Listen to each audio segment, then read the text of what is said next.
The site of an ancient Celtic monastery on the Wenlock Edge in Shropshire is home to Robert Hart's forest garden. Inspired by the urge to create a practical solution to world hunger whilst caring for his handicapped brother, Robert has carved out a haven of tranquility and abundance.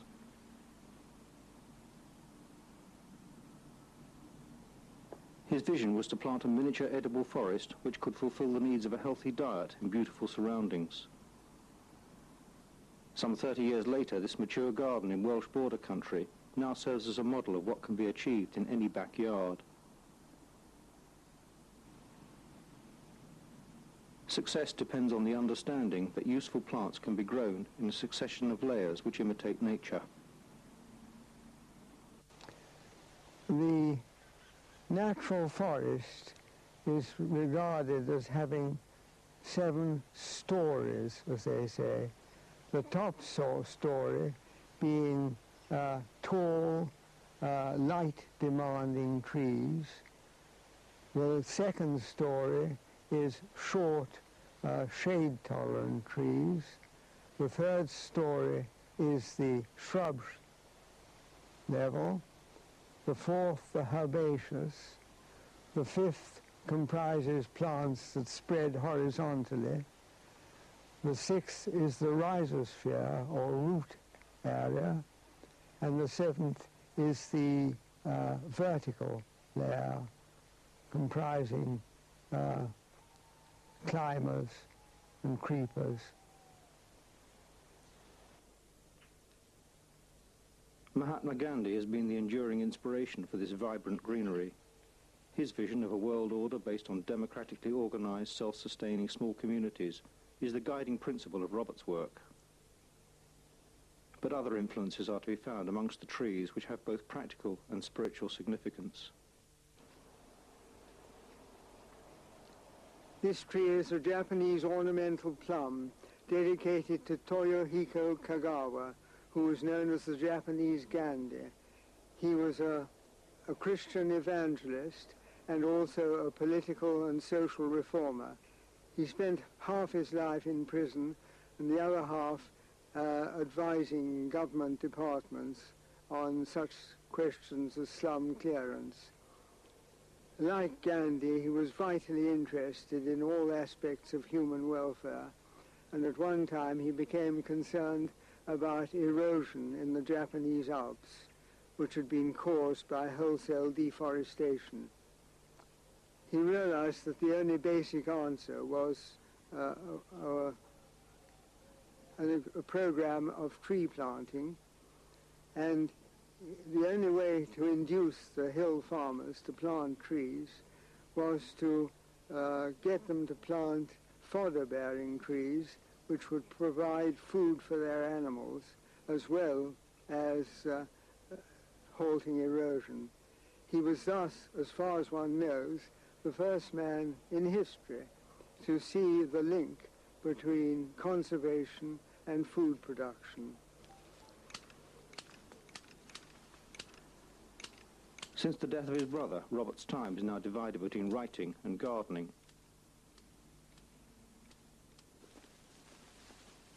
Together with former railway engineer Garnet Jones, he carries out the routine maintenance of the garden using techniques which have been researched and refined over the years. As far as possible, this whole garden is kept permanently mulched throughout the year. Mulching not only helps to build up the fertility of the soil and suppress weeds, but it provides ideal conditions for the soil organisms. That is, conditions that are relatively warm and dry in the winter and relatively cool and moist in the summer, which are the conditions which are relished by the living soil organisms, such as earthworms and innumerable microfauna and microfungi, which are the main sources of fertility. The high art of organic growing is producing really good compost. And a really good compost comprises the widest possible variety of organic materials. Among the most useful of organic materials are woody plants, but obviously they take a very long time to rot down, so to convert them into compost, they have to be shredded. I have an excellent German shredding machine, and woody materials such as hedge cuttings are passed through that. That is another form of non-animal manure. The most striking features of the garden are its fertility and lack of pests and diseases. I don't use any chemicals on this place at all, but use foliar sprays of seaweed, liquid comfrey, and liquid nettles. These do not have the effect of destroying bugs and germs, but build up the natural disease and pest resistance of the plants. And also an extremely interesting subject, which is being studied, especially in the Far East, is the relationship between different plants. That is a study that is very much in its infancy in the West. The way that certain plants seem to benefit each other, stimulate each other's growth, and ward off each other's pests and diseases.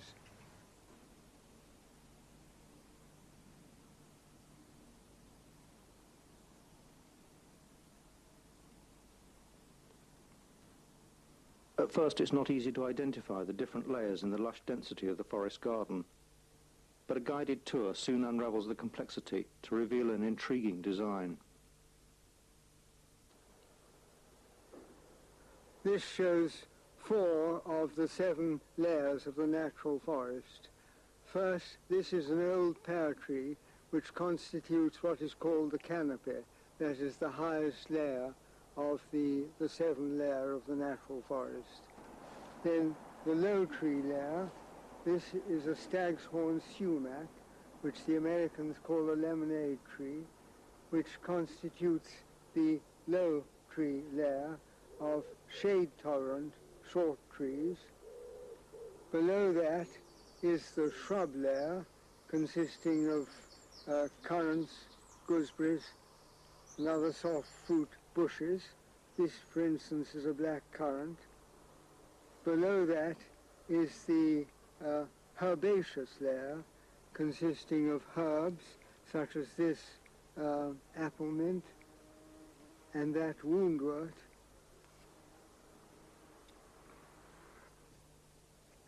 Starting from the shrub layer or low tree layer, this is a Japanese wineberry, a very choice berry which the Japanese make into wine.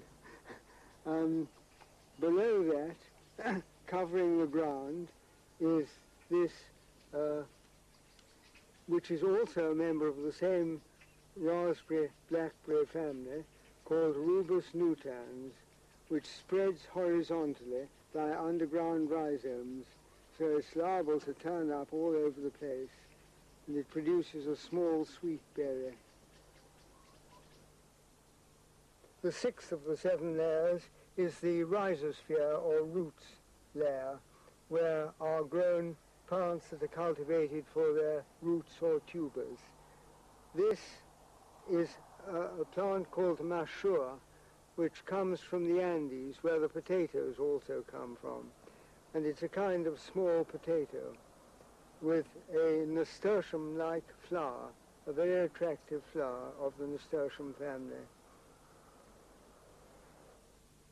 This is an example of the 7th layer, or vertical layer, consisting of climbers.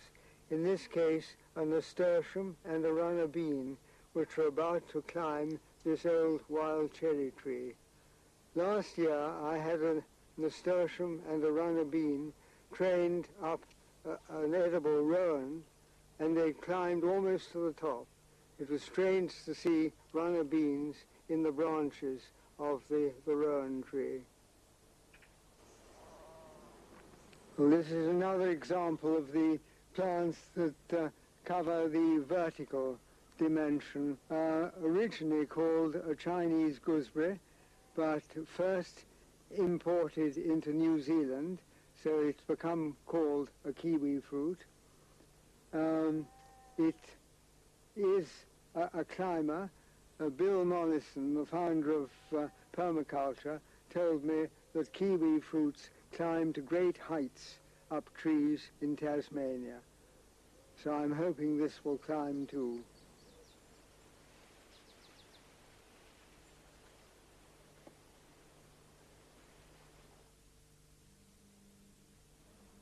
Robert's near neighbour is psychotherapist Virginia Smith.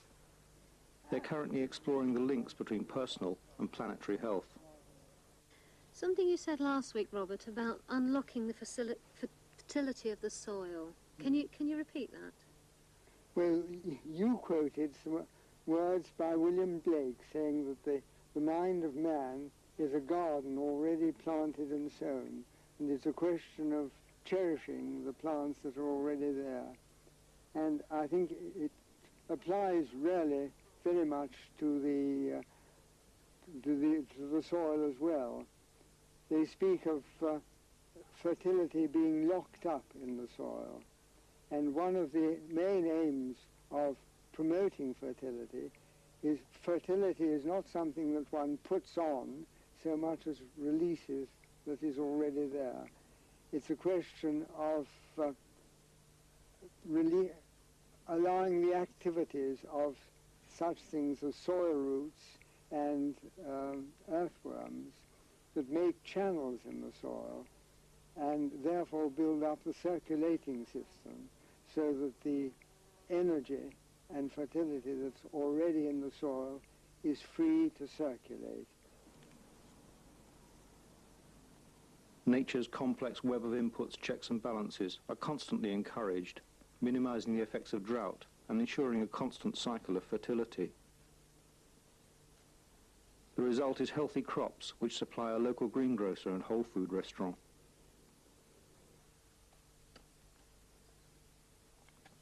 In imitation of the natural forest, clearings exist for more conventional growing. Sun-loving plants can thrive here. Thousand-head kale and Alexanders grow alongside broad beans, potatoes and other well-known vegetables. Nearby is Robert's most recent innovation of a forest garden in miniature, which demonstrates the degree of maturity that can be achieved in under 4 years. It's largely a mixture of fruit trees, fruit bushes and herbs. At one end is a pea tree whose edible pods form an important part of the diet in Siberia.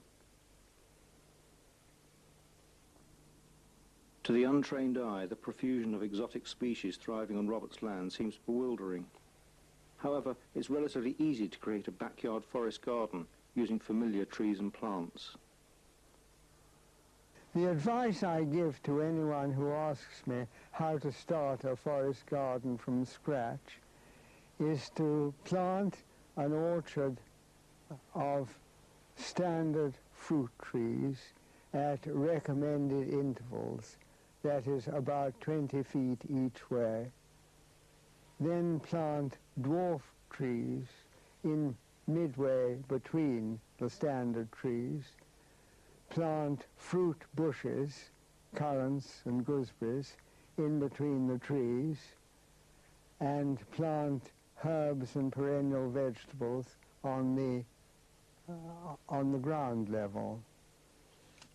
Once it's established, the main work is cutting back plants that try to encroach on each other, which is something that has to be done pretty well every day during the growing season, and keeping the soil well mulched, thus suppressing weeds and building up the fertility. I think it's possible to say that it is a system combining maximum output for minimum labor. Robert Hart has now successfully pioneered temperate forest gardening for 30 years. Through his writing and media appearances, he has inspired many others to take up the challenge of sustainable food production.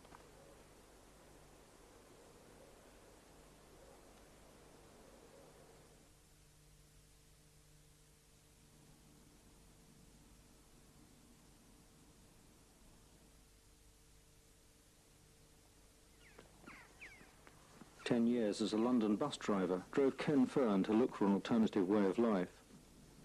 After a period of grindingly hard work growing annual crops on a small plot in Surrey, he decided to investigate new ways of rearing plants, which were not quite so labour-intensive. Inspired by Robert Hart's ideas and the will to make their dreams a reality, Ken and his wife Ariadne finally settled on a 28-acre field in Cornwall, which is exposed to the full force of southwest winds blowing in from the Atlantic. Their immediate challenge was to plant 1.5 miles of hedges to check the devastating effects of wind damage and soil erosion. In addition, they established around 20,000 trees over 16 acres, and slowly the balance of nature is being restored. Ken can now supply information on 7,000 useful plants, and he's currently growing 1,500 species, which could influence the human-plant relationship for generations to come. This tree is one of the reasons why we call ourselves Plants for a Future. It's the monkey puzzle tree, which is quite commonly grown in urban gardens. It's said to be a nice ornamental stately tree. But what most people don't realise, it produces a really delicious edible seed. It's about the size of an almond. It's got a lovely nutty flavour to it. About 150 years ago, some researchers found that this was potentially the highest yielding nut tree you can grow in this country. It's very sad to think that no one took it up then, because if they'd have been planting them then, I'd be eating the seeds now. Instead of that, I've got to wait until I'm about 80 years old before I can get the first seeds off this tree.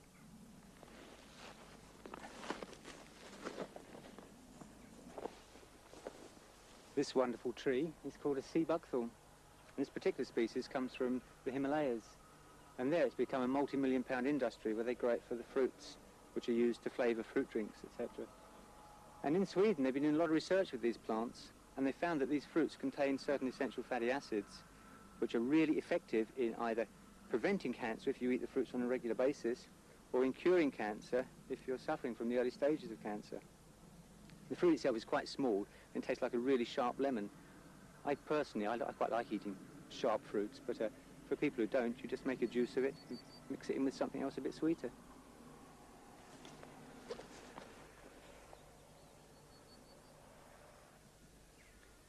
Now here's a shrub that you'll find in just so many gardens.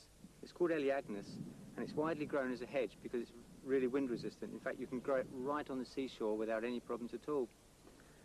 There's also various variegated forms with yellow in the foliage, which look quite nice, and they're often grown as specimen plants.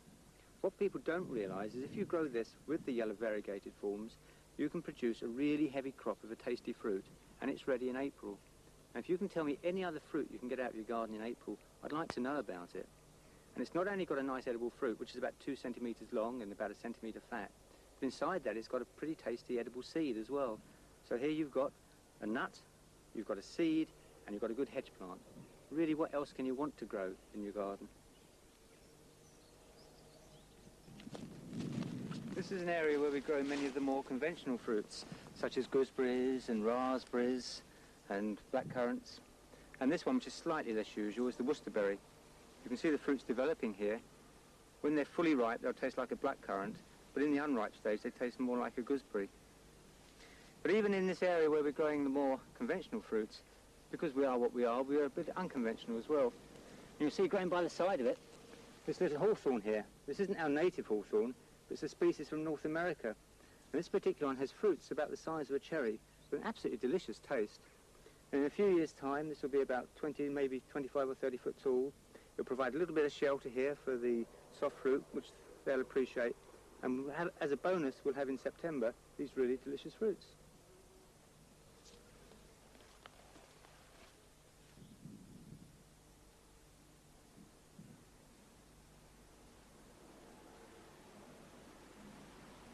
There's something very special about water.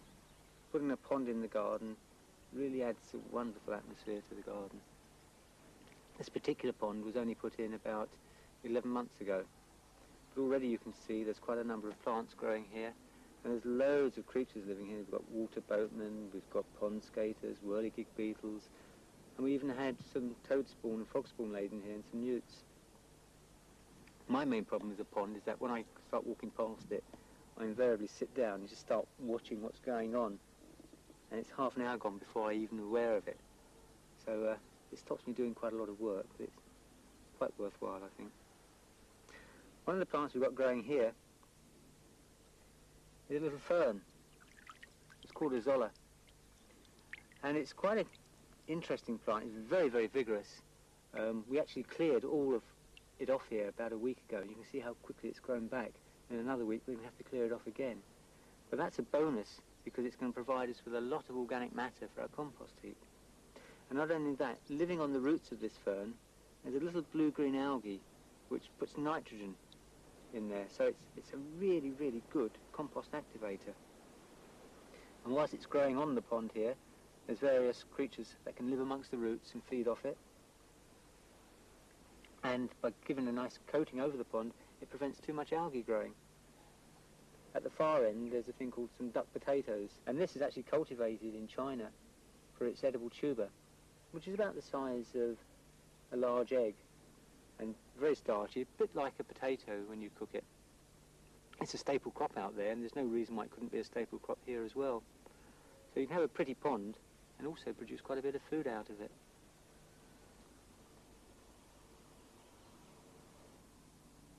An extraordinary range of perennial plants adorn Ken's salad bowl.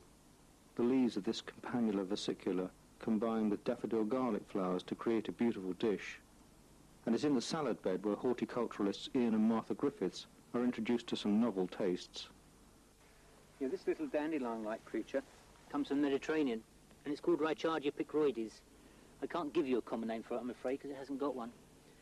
And we use this once again as a main part of the salad. You expect a dandelion-type plant to be bitter, but have a taste and see what you think. Well, it's not bitter, is it? Not even remotely, no. Got a kind of musky taste or something, really. Yeah. Musty taste. Is what I mean to say. What I think is really good about this plant is that we've yet to see a slug eat it. Oh, It is very good. helpful, very That's helpful. the salad growers. That's the salad grower's delight. Yeah. It's got, could you notice that there's a sort of a powdery nature on the leaf? Did you notice as you were holding Yes, it? I did. I did. And I don't know if it's that does it, but It protects the plant. Maybe they can't Maybe. get at it. Yeah. Yes. Maybe it has a little bit of the flavour of the leaf. We don't know. Maybe. No. Yeah. Could I have a bit more of that, Ken? you actually? certainly can. Thank you. I think that's close to lettuce, that one. Closer than the other, I think. Yes. Oh, much. More, Oh, yeah. yes, that was a completely different flavour. But you need a lot of leaves of this to make a salad. I've noticed you have a lot of this plant. Is that why? Because it's often Partly, but filler also, or- well, what we should do really is cut it down, cut and come again basis. Yeah. But we tend to Yeah. let it flower, and then you've got the woody stems, and it's hard to harvest. But if you, when you plant the young plant, cut it down on a regular basis, you keep a good supply of young leaves, and then it's easy to And what harvest. about the flour on this one? Bitter. It's really bitter. Don't Don't eat oh, I that. don't want to No, try that one. no. Now, here's a very common garden plant. I'm sure you'll recognise. No, even I know that one. Lovely daylily. That's it, the daylily. But they are beautiful, yeah. This particular one is called Lilio asphodilus. Bit of a mouthful. You can eat the flowers on these. Scented. Oh yes, a lovely scent. Just have a smell of those before you even try eating them. Oh, lovely. Aren't they lovely? Now, Oh, before that's beautiful. Hmm. Just imagine having a salad with It's these like- in, like- coming in for dinner, and your whole salad bowl smells like this. And is this wonderful. beautiful That's colour? wonderful. Yeah. Yeah, there does have to be a slight health warning with this one though. It's only with this yellow flowered form, not with any of the other daylilies. But a certain percentage of women have detected an aftertaste in these, which they find unpleasant. In fact, a few have actually said it tastes like sweaty armpits. Really? So, How could, God. from this lovely smell? yeah, Well, I've never detected it, and to date, no male has detected it. But Isn't that strange? Well, just take off the pedal and go you for can it. either go for the whole lot or take No, off I'm pedal going to at do a it like time. you do it. You've got the sweetest part is down here where the nectar is. but I tend to relish the flower and eat it part by part. Oh, it's a fine texture compared with some of the other plants, isn't it? Yeah. If you can get hold of the plant, there's a variety called Quanzo, which has got much larger flower and much thicker petals. And that is absolutely superb. And there's no after flavour for anybody in that one. Oh, this is really refreshing, isn't it? So far, no after flavour, but I'm still You're working on it. getting Yeah, I'm waiting for it. I've got a leaf especially lined up to get rid of it for you if it comes. And you eat the middle bit as well? Everything, whole lot. And the part we're holding? That's the sweetest part. Is it? I leave that till last because that is the All sweetest part. This part here has got the protein on it, so that's quite good. The pollen, I should say, which is the protein source. And then you've got all the sugars in there. I tend not to eat the very little green base at the bottom. But not just edible plants that we grow. Yeah. We grow quite a few medicinal ones. There's a little shrub here. Oh. It is alive, I assure you. I know it's middle of June nearly. Is it struggling? No, it's just very, very late coming into leaf. It's a Mediterranean plant, and it's always really, really late, and it loses its leaves quite early as well. But it's called Vitex agnus castus, and it's got two common names. One is agnus castus, and the other one is chaste tree. That's chaste as impurity. And it produces a berry, which is a peppery flavour to it. And this berry has got certain medicinal properties, and I'd like to tell you a story to illustrate that. I got married about 10 years ago to my current wife, and when I married her, she wasn't menstruating. She was checked and she was infertile. And she was happy with that. She had no intention of ever having children, didn't want to know about them. But then I think it was about 4 years ago, she suddenly decided it might be nice if she had the potential, not that she wanted to have children, but if she had the potential to have children, that would be quite good. And so I put her on a course of this. I'd read about the plant. And these berries, they contain certain chemicals which mimic female hormones. And over a period of time, they can balance the hormonal level. And with her, it was a deficiency in whichever hormone it is that causes the egg to be passed down the channel. And that, I'm not sure the name of the hormone. But 6 months after taking this, there was quite noticeable physical changes in her. She'd been quite flat-breasted when I knew her, and she developed quite a sizable bust. And 12 months after taking it, she started having periods. And we've now got a little boy, 11 months old. Well, we saw him earlier on. She obviously changed her mind about having Yeah, children. what a lovely boy he is too. Yeah. To get plants for a future up and running has not been easy on such an exposed site. As with any garden, Ken ranks wind as public enemy number one. Yeah, 50-mile-an-hour winds are considered quite normal here, and we've had winds of 90 miles an hour. In fact, a month after we moved down here, the shed was demolished by a wind. We put it up the previous summer, and then we saw it go down in front of our eyes. So wind is definitely the public enemy number one. Plagues of mice and slugs have also delayed progress. But now birds of prey, slowworms, frogs and toads have moved in to contribute to the ecological balance as the system moves towards sustainability. For Ken, it's all been a learning experience. So where did he gain his encyclopedic knowledge of plants? By making lots of mistakes. Once I decided I wanted to grow them, I spent a lot of time reading books, going to look at botanic gardens and other gardens to see the plants growing there and to see how they grew, how I'd want to grow them, what I thought of how they were doing. But basically it's just by making mistakes and then learning from them. And can you tell me about your database and your list that you've compiled now? Yeah, the database started in a very small way about 10 years ago when I had a little card system, and it was just a few hundred species that I personally liked. But the more I visited libraries, the more I learnt about plants, the more I wanted to make it more comprehensive. And it's come now to a stage where we've got about, as I get over 7,000 species on the database. There's a lot of information about the plants, how to grow them, where they grow in the wild, how to use them, the different uses we've got of them. And we make that available to whoever wants it. We're in the process of getting a user-friendly interface so we can send a complete package out to people. But at the present, what we're doing is sending out the bare information, and they have to have their own database to run it on.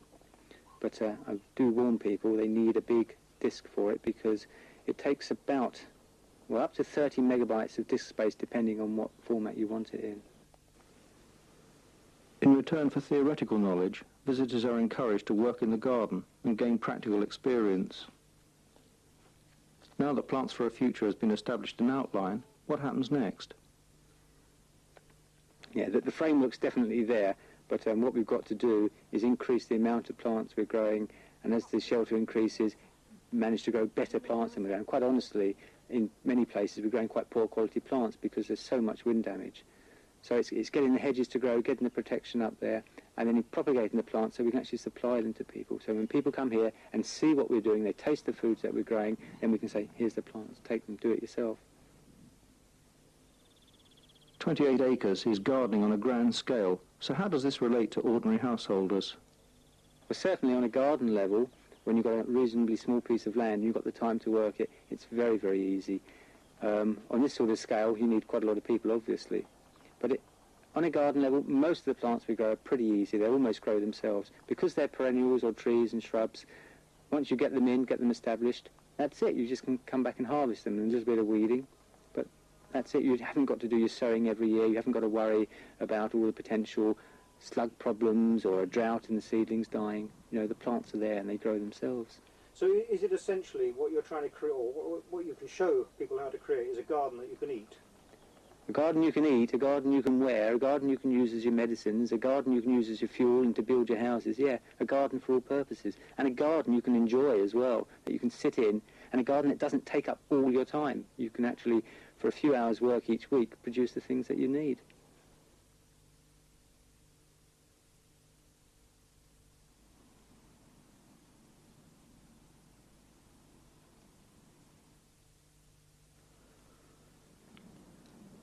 A maisonette on a small housing estate in Hertfordshire, a few miles north of London, seems an unlikely place to find the influences of forest gardening.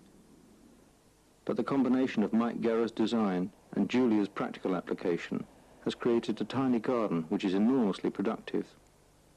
A small but significant contribution to the challenge of growing food locally. You look at what in the world around us and you think everything is going to hell and you don't know what to do about it.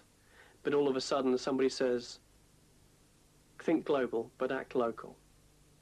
Fundamental to that. And what is more local than producing food for yourself? If you don't food produce for yourself, then somebody else is going to have to do it for you and use energy to do it.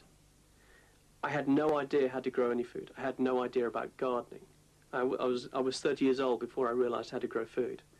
And then I saw the Visionaries program with Bill Mollison on Channel 4, and all of a sudden it was illumination. It seemed so easy. He was just walking around, eating from his garden. There was no supermarket in between. There was no heavy lorries. There was no intensive use of poison. It was just there. It was in his garden. He was just walking around eating it. It was really that wonderful. And because you don't have any preconceptions about gardening, all of a sudden it becomes easy. Why isn't anybody else doing like that? And that's the approach we took. We grasped that with both hands and went out and turned our rubble-filled garden into what you see today. And it was easy. It was really easy. The other fundamental part of it was the idea that instead of just growing an allotment in our back garden, that we had that there was an opportunity to turn a two-dimensional landscape into a three-dimensional food-producing place. And one of the most important ways one of the most important inspirations for us was Robert Hart's forest garden, because everything is multi-layered, because everything is working together, everything is compact, everything has to be close together to work together. Then it became an important part of designing a small garden. If you don't go out with that attitude, saying, well, I can put in more in less area, and say, well, I'm just lazy, I can only do this little bit here, then the garden will fail because there isn't that close interaction, that close polyculture, that close diversity, which makes it all work like it does in nature. And nature is the biggest teacher. If you don't keep your eyes open, you'll never learn anything. When we first moved into this ground floor maisonette, the back garden was completely paved. There was nothing there at all. And we had a side area of garden that was just lawn with a very invasive conifer tree, and the front garden was just purely lawn as well. So we decided we would start with the back garden, as that was the most unobtrusive and we could really have an experiment with that and find out what we wanted to do. Learn gardening from scratch. So to start with, we wanted to use what we had, So we decided to take up a lot of the pavings, stand them on their ends and create raised beds immediately by cementing bricks at the corners. We had to actually import a lot of the soil mix, essentially make our all own of it. soil, yes, because unfortunately with a lot of these new built houses there is no layer of soil underneath. It was just sand and builder's rubble, and it was impossible to dig into or do anything with it. So we abandoned that idea straight away, and through borrowing and begging materials from other people. Any rough organic matter that we had manure, compost. Sand. We actually bought sand. We actually bought some manure.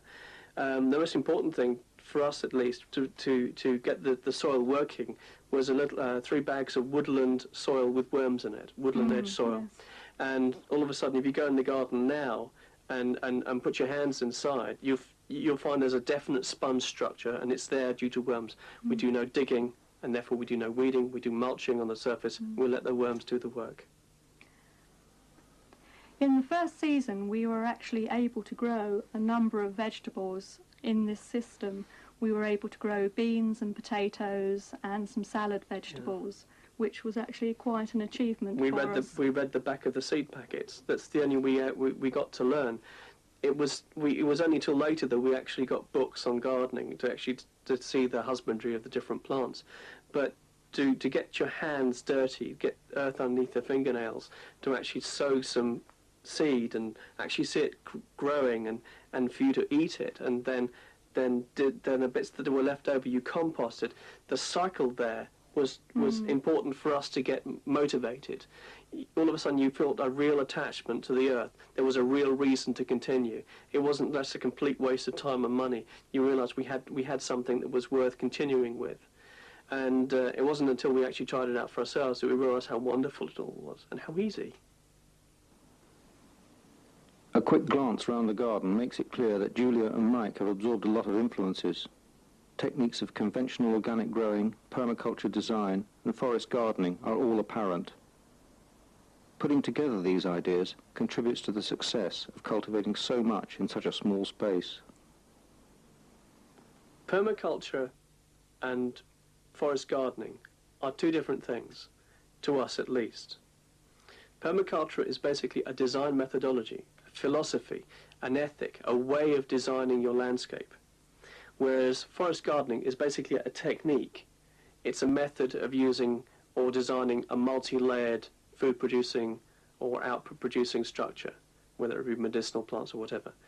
You can use a forest garden or the elements of that within a permaculture design. Permaculture is not about techniques, it's about strategy, it's about design.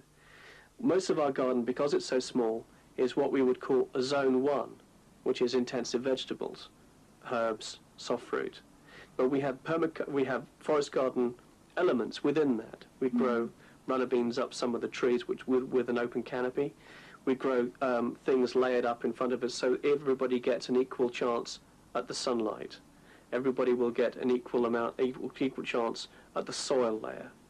It's a matter of increasing yield while in the same area. We use a number of different ways of doing it. We use the strawberry tower, for instance, a way of doubling our area of strawberries by just simply placing one layer in mid-air on a structure, leaving sufficient light to get into the bottom layer. But they're basically techniques and structures within a permaculture design. We try to use companion planting where we can in our garden design. For instance, the well-known companion planting is marigolds with tomatoes or basil with tomatoes to keep away pests and flies. But we also find what's very successful is growing onions or garlic along with other plants. We have a bed that integrates onions, parsnips and carrots together, and we find that there is something within the onions that seems to keep away carrot root fly. Similarly, with our apple trees, we've had a lot of success in the forest garden areas with growing chives and also lots of herbs at the base of the apple trees. Yes. And we found that's very successful in keeping away all sorts of pests. We have no problems with them at all. You can see the hoverflies and ladybirds picking up pollen from the chives and from the other herbs, and then going off and laying their eggs. And you can then see the hoverfly and ladybird larvae eating the green fly on the apple trees. They're just adjacent. They're right there, and it's a really good companion. There's nothing mystical. There's nothing magical or unscientific about it. I mean, whether you believe in science or not, the results speak for themselves. You have a situation where the association is so apparent, then it's impossible to ignore it. Ingenuity is the key to success in this tiny garden. Rotting compost generates heat, and this can be cleverly used to dry shallots or germinate seedlings.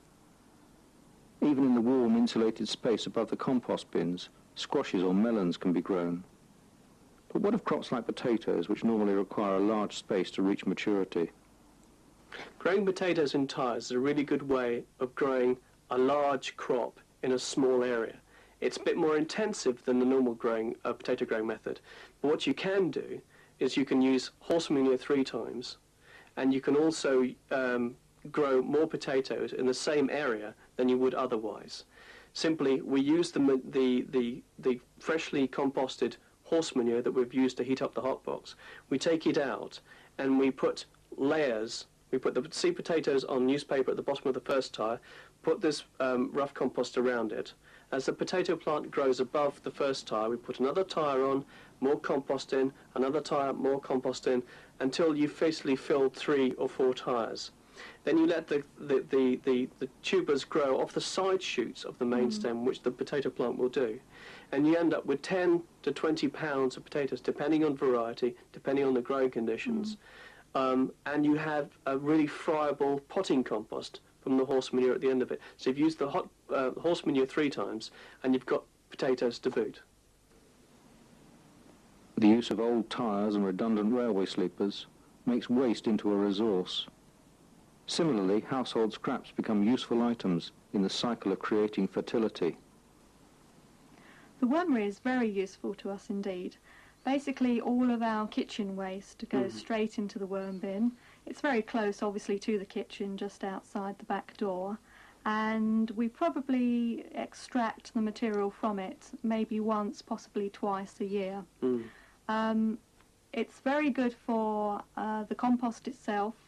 It's good for making a mix, potting compost or putting onto the garden. And we find we get a very good liquid drained from the worm compost.